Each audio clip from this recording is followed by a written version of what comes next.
लो बच्चों, यह वही जादुई तरबूज है। इसे काटोगे तो इसके भीतर से एक विशाल बीज निकलेगा।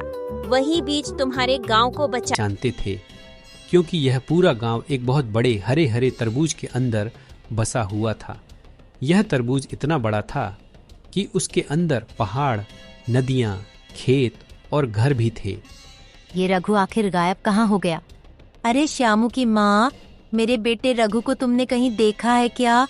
सुबह ही निकला था और अब शाम होने को आई, लेकिन अभी तक घर नहीं लौटा। अरे बहन, मैंने तो नहीं देखा, पर भला इस तरबूज नगर से बाहर कोई जा पाया है क्या? होगा यहीं कहीं नगर के अंदर ही। हाँ बहन, तुम सही कह रही हो। शायद किसी दोस्त के पास होगा, रात तक लौट आएगा। पता नहीं क्यों मैं बेवजह इतना घबरा रही हूँ। श्यामू की माँ से बात करके रघु की माँ को थोड़ा सुकून मिला और वह घर की ओर लौट गई। उधर रघु अपने दोस्त चिंकी के घर पर था। चिंकी ने धीरे से कहा, रघु, क्या हुआ? किस सोच में डूबा है? सोच रहा हूँ, ये जो खिड़की से रोशनी आती है, आखिर आती कहाँ से है? अरे ओ पगले, कहाँ से मतलब? सूरज से आती है और कहाँ से आएगी? नहीं, ये सूरज की रोशनी नहीं है। देख, इसका रंग हल्का नीला है और इसमें चमक भी अलग है। चिंकी ने खिड़की से बाहर झांककर देखा। सचमुच दूर आसमान के किनारे से नीली सी लहराती रोशनी आ रही थी, मानो कोई गुप्त दरवाजा खुला हो। रघु, ये तो उसी तरफ से आ रही है जहाँ से गुप्त सुरंग का रास्ता जाता है, चिंकी ने धीमे स्वर में कहा। तो फिर तय हो गया, आज रात हम वहाँ जाएंगे। ठीक है चिंकी, आज रात हम सुरंग की तरफ जाएंगे, लेकिन क्यों ना अभी हम गांव के सबसे बुजुर्ग बाबा से जाकर बात कर लें।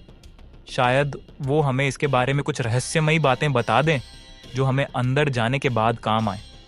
रघु और चिंकी घर से निकल पड़े। कुछ देर पैदल चलने के बाद वे बाबा के घर पहुंच गए।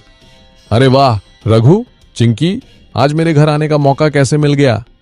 बस बाबा, यूं ही मन हुआ कि आपसे थोड़ी देर बातें कर लें। बाबा, वो रहस्यमयी गुफा के बारे में कुछ तो बताइए ना। बाबा ने गहरी सांस ली। उनकी आंखों में पुराने किस्सों की चमक उभर आई। बाबा ने धीमे स्वर में कहा, वो गुफा कोई साधारण जगह नहीं है। कहते हैं वहां जाने वाला या तो अपना भाग्य बदल लेता है या हमेशा के लिए खो जाता है। बाबा, आपने कभी वहाँ कदम रखा है? नहीं, लेकिन मेरे दादाजी ने जरूर रखा था, और जो उन्होंने वहां देखा था उसने उनकी जिंदगी हमेशा के लिए बदल दी। क्या सच में आपके दादाजी उस गुफा में गए थे और वो वापस भी आ गए? हाँ बेटा, मेरे दादाजी सच में उस गुफा में गए थे और लौट भी आए थे। वो कहते थे अंदर की हवा अजीब थी, जैसे वक्त वहीं रुक गया हो। ना खाना, ना पानी, बस भूखे प्यासे अंधेरे में कई दिन भटकते रहे। दादाजी, अब देर हो गई है, बाकी की कहानी अगली बार सुनूंगा। अब मैं घर जा रहा हूँ, वरना माँ परेशान हो जाएगी। इतना कहकर चिंकी और रघु घर से बाहर निकल पड़े। ओहो रघु, तुम बाहर क्यों आ गए? दादाजी की कहानी तो अब मजेदार मोड पर आने वाली थी। अरे चिंकी, हम लोग वहाँ कहानी सुनने नहीं गए थे। जो जानना था वह तो हम जान ही चुके हैं। चलो अब तुम ही बताओ, आगे का प्लान क्या है? आज रात खाना और पानी लेकर बरगद के पेड़ के पास आना, मैं वहीं तुम्हारा इंतजार करूंगा।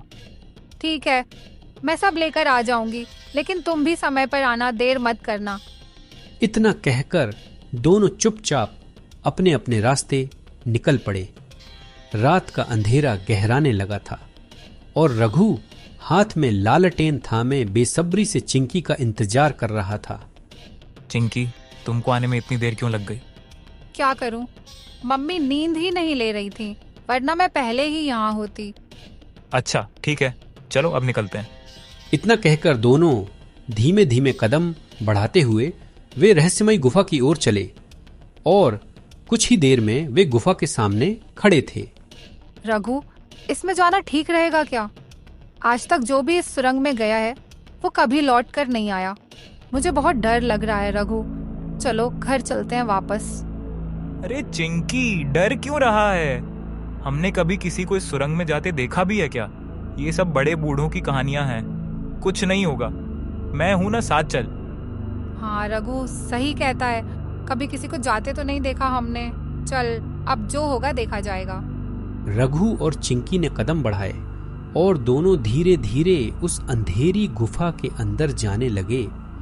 अरे रघु, अब हमें किस तरफ जाना चाहिए?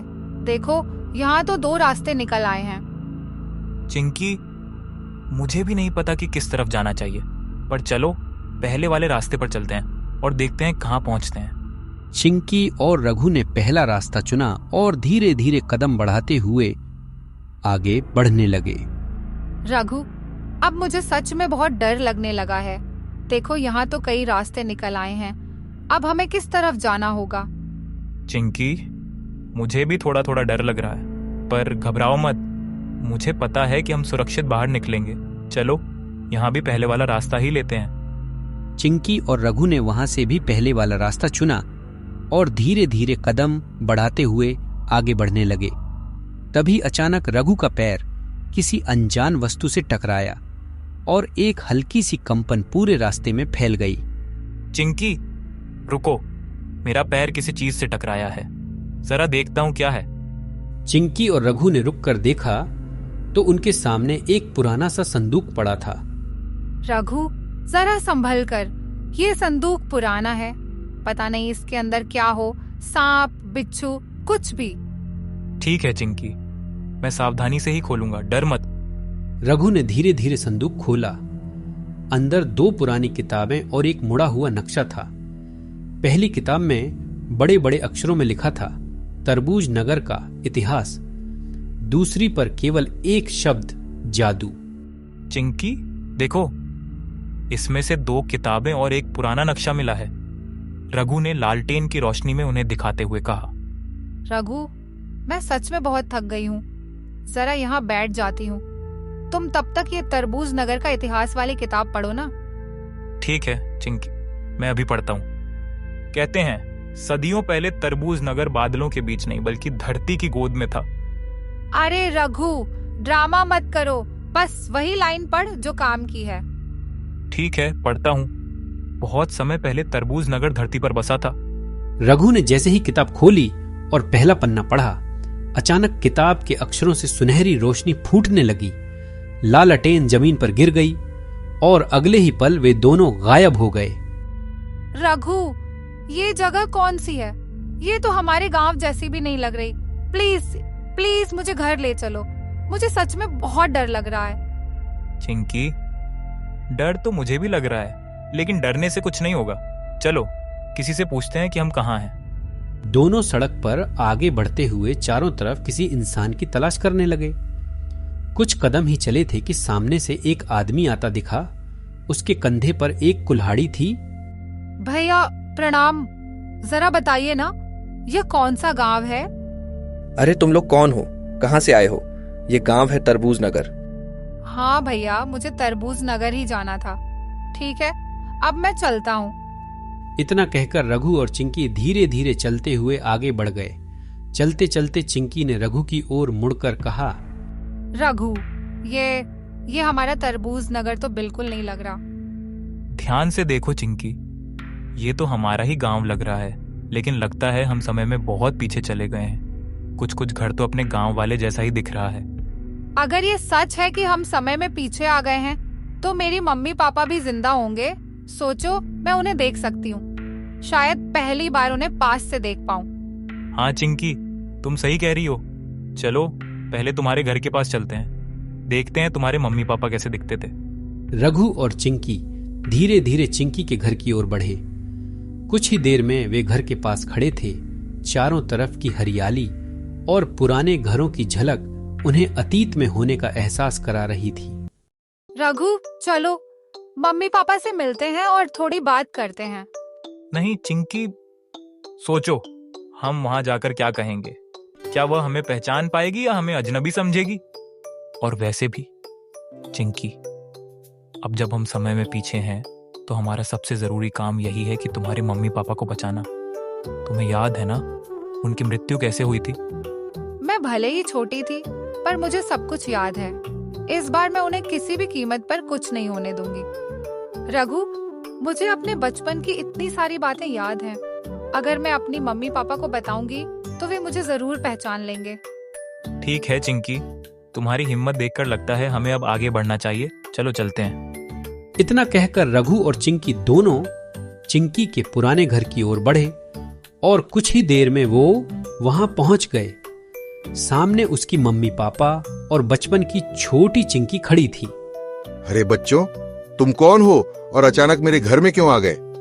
बेचारा रघु चिंकी के पापा की आवाज सुनकर ही डर गया और कुछ बोल नहीं पाया।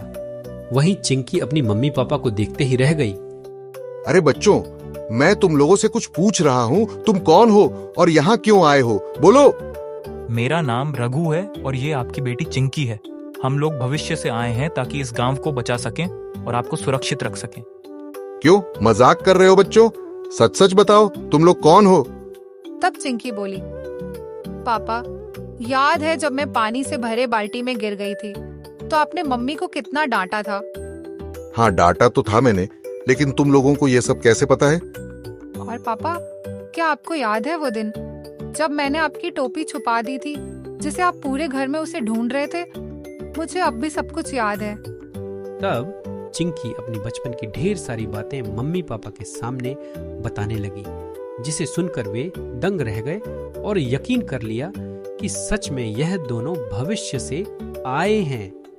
चिंकी, बताओ तो सही, गांव में कौन सा खतरा आने वाला है और हम उसे कैसे बचा सकते हैं? पिताजी सुनिए, इस बार गांव में इतनी भयानक बाढ़ आएगी कि पूरा गांव पानी में डूब जाएगा। इसे रोक पाना किसी के बस की बात नहीं होगी। ओह, इसका मतलब हमें सबको इकट्ठा करके गांव से दूर किसी सुरक्षित जगह ले जाना होगा, तभी हम बाढ़ से सुरक्षित रह पाएंगे। पिताजी, इसका कोई असर नहीं होगा। ये बाढ़ इतनी भयानक होगी कि आसपास के सभी गांव भी जलमग्न हो जाएंगे। ओ चिंकी, बताओ तो सही, इस भयानक बाढ़ से हम लोग कैसे बच पाएंगे? हमें सबको सुरक्षित रखने के लिए क्या करना होगा? पिताजी, मुझे भी नहीं पता कि हम लोग कैसे बचेंगे, लेकिन मुझे इतना जरूर पता है कि गांव के पुजारी इसका हल जरूर बताएंगे। ठीक है चिंकी, चलो अब हम सब मिलकर पुजारी के पास जाते हैं और इस बारे में सलाह लेते हैं। इतना कहकर रघु, चिंकी और चिंकी के पिताजी तीनों पुजारी से मिलने के लिए चल पड़े। धीरे धीरे कदम बढ़ाते हुए वे पुजारी के पास पहुंच गए। प्रणाम पंडित जी, ये मेरी बेटी चिंकी और उसका दोस्त रघु है। ये लोग भविष्य से आए हैं और उन्होंने बताया कि हमारे गांव में बहुत भयानक बाढ़ आने वाली है। पंडित जी ने चिंकी और रघु को देखकर मुस्कुराया और फिर चिंकी के पिताजी से कहा, आप सभी लोग अभी घर चले जाइए, मैं कल आपके घर जाकर उपाय बताऊंगा। सभी लोग धीरे धीरे घर की ओर चल पड़े और कुछ ही देर में घर पहुंच गए। अगले दिन सुबह सुबह पंडित जी अपने घर पहुंच गए। आए पंडित जी, आप आ ही गए। क्या कोई तरीका मिला है जिससे हम बाढ़ से बच सके? मैंने कल रात शंकर भगवान का ध्यान किया तो उन्होंने मुझे बताया कि जो 2 बच्चे भविष्य से आए हैं उन्हें पूरब वाले जंगल की ओर भेजो। वहां उन्हें एक जादुई बीज मिलेगा जिससे एक विशाल तरबूज बनेगा और वही हमारी बचने की आखिरी उम्मीद है। इतना सुनते ही रघु और चिंकी ने तुरंत कहा, पिताजी, कृपया मुझे और रघु जंगल जाने की अनुमति दीजिए। हम वादा करते हैं कि उस जादुई बीज को ढूंढकर ही लौटेंगे और उसी से पूरे गांव को बाढ़ से बचाएंगे। ठीक है चिंकी और रघु, अब हम क्या कर सकते हैं जब भगवान की यही मर्जी है। जाओ, लेकिन अपना ध्यान रखना। माता पिता की अनुमति लेकर रघु और चिंकी दोनों जंगल की ओर धीरे धीरे बढ़े। रास्ते में उनकी नजर एक पुराने शिवलिंग पर ठहर गई। दोनों वहीं थम गए। हे भोलेनाथ, आपको सब पता है। हम दोनों इस जंगल में एक जादुई तरबूज का बीज ढूंढने आए हैं। कृपा करके हमें रास्ता दिखाइए और हमारी रक्षा कीजिए। चिंकी और रघु ने हाथ जोड़कर शिवलिंग के सामने शीश झुकाया। दोनों ने मन ही मन भोलेनाथ को स्मरण किया, आशीर्वाद मांगा और फिर धीरे धीरे कदम बढ़ाए। जंगल का रास्ता घना और रहस्यमयी था। चारों तरफ ऊंचे ऊंचे पेड़, पत्तियों से छनकर आती हल्की धूप और दूर कहीं से आती पक्षियों की आवाजें। तभी चिंकी बोली, रघु, अब मुझसे एक कदम भी नहीं चला जा रहा। प्लीज थोड़ी देर यहीं बैठते हैं, फिर आगे बढ़ेंगे। हाँ चिंकी, मैं भी थक गया हूँ। चलो इस पेड़ के नीचे बैठते हैं, थोड़ी सांस ले लेते हैं। रघु और चिंकी पास के पत्थर पर बैठ गए। कुछ देर चुप रहने के बाद चिंकी ने रघु की ओर देखा और बोली, रघु, क्या तुम्हें भी ऐसा लग रहा है कि कोई हमें देख रहा है? नहीं चिंकी, ऐसे माहौल में ये सब सामान्य है। बस मन को शांत रखो, कुछ नहीं होगा। रघु की बातों से उसके दिल को थोड़ी राहत मिली। उसने गहरी सांस ली और बोली, रघु, ये जंगल तो बहुत बड़ा है, हमें उस जादुई तरबूज का बीज आखिर मिलेगा कहाँ? अरे ये तो मुझे भी नहीं मालूम, लेकिन भोलेनाथ है ना, वो हमें अकेला थोड़ी छोड़ेंगे।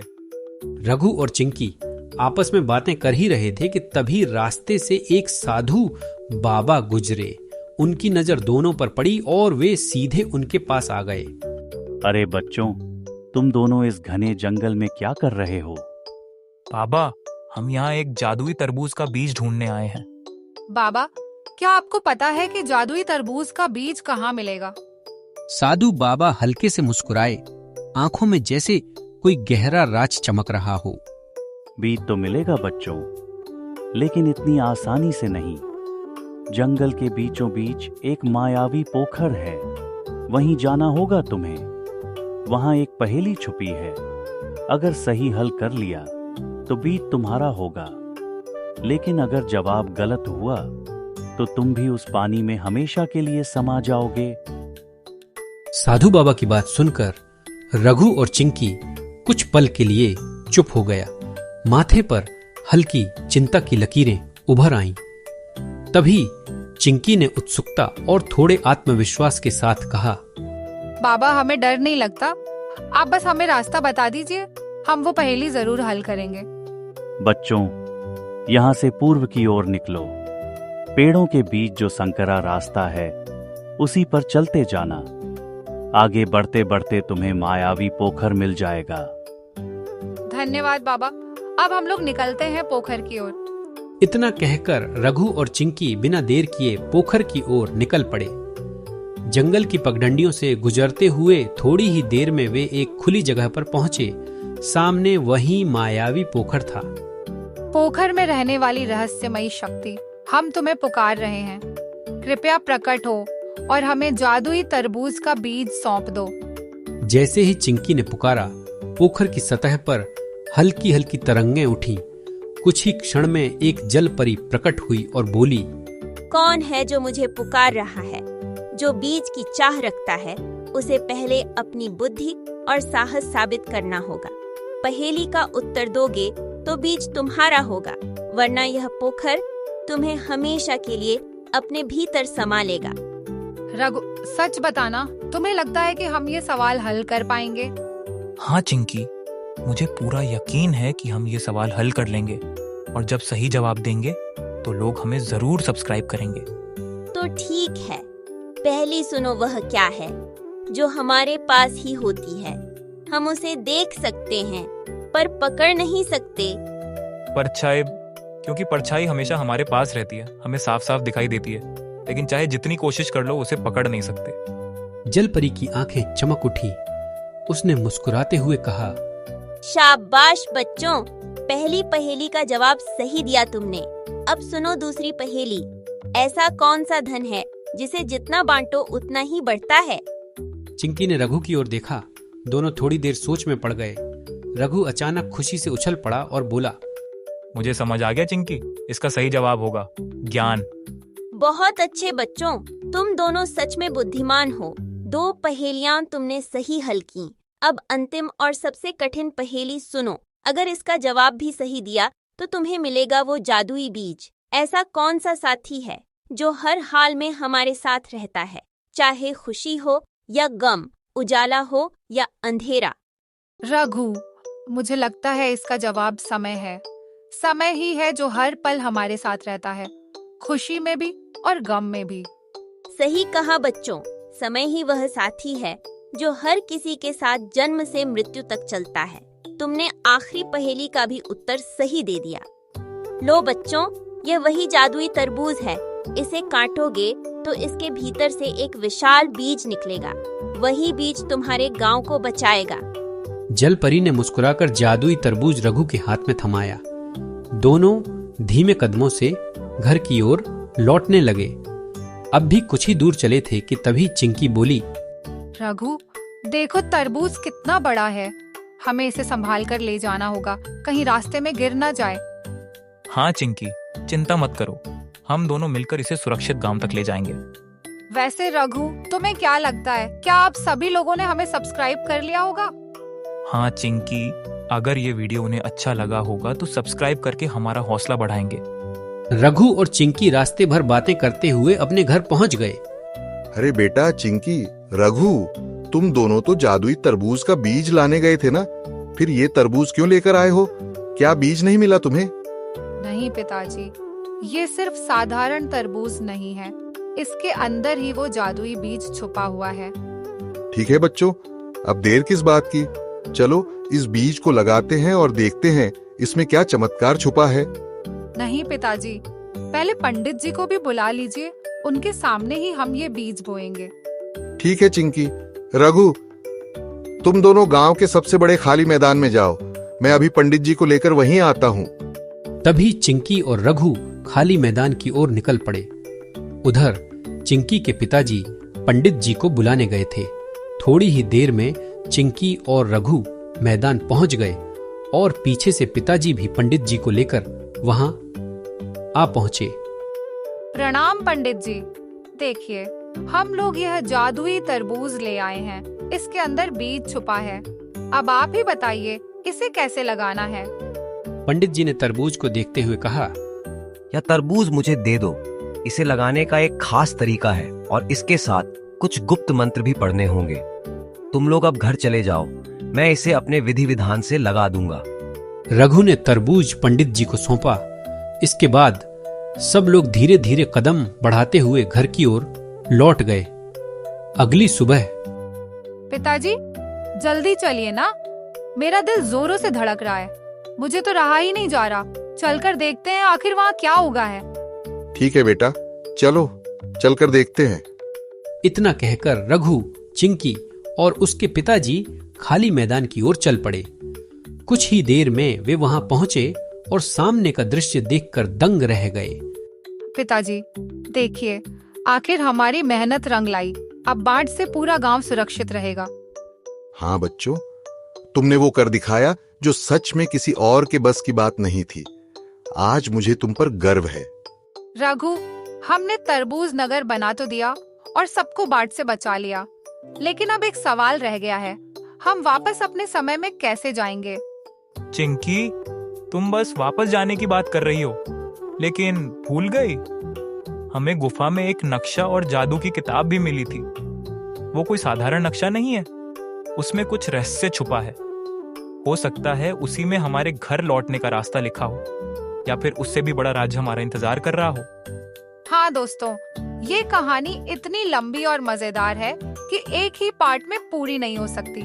अगर आप भी अगला हिस्सा देखना चाहते हैं जहां असली रहस्य खुलेंगे, तो कमेंट में जल्दी से लिखो पार्ट 2 और चैनल को सब्सक्राइब करना मत भूलना। तो दोस्तों, आज की कहानी यहीं तक। अब मिलते हैं अगले वीडियो में। तब तक के लिए खुश रहिए, मुस्कुराते रहिए और आपका दिन शुभ हो।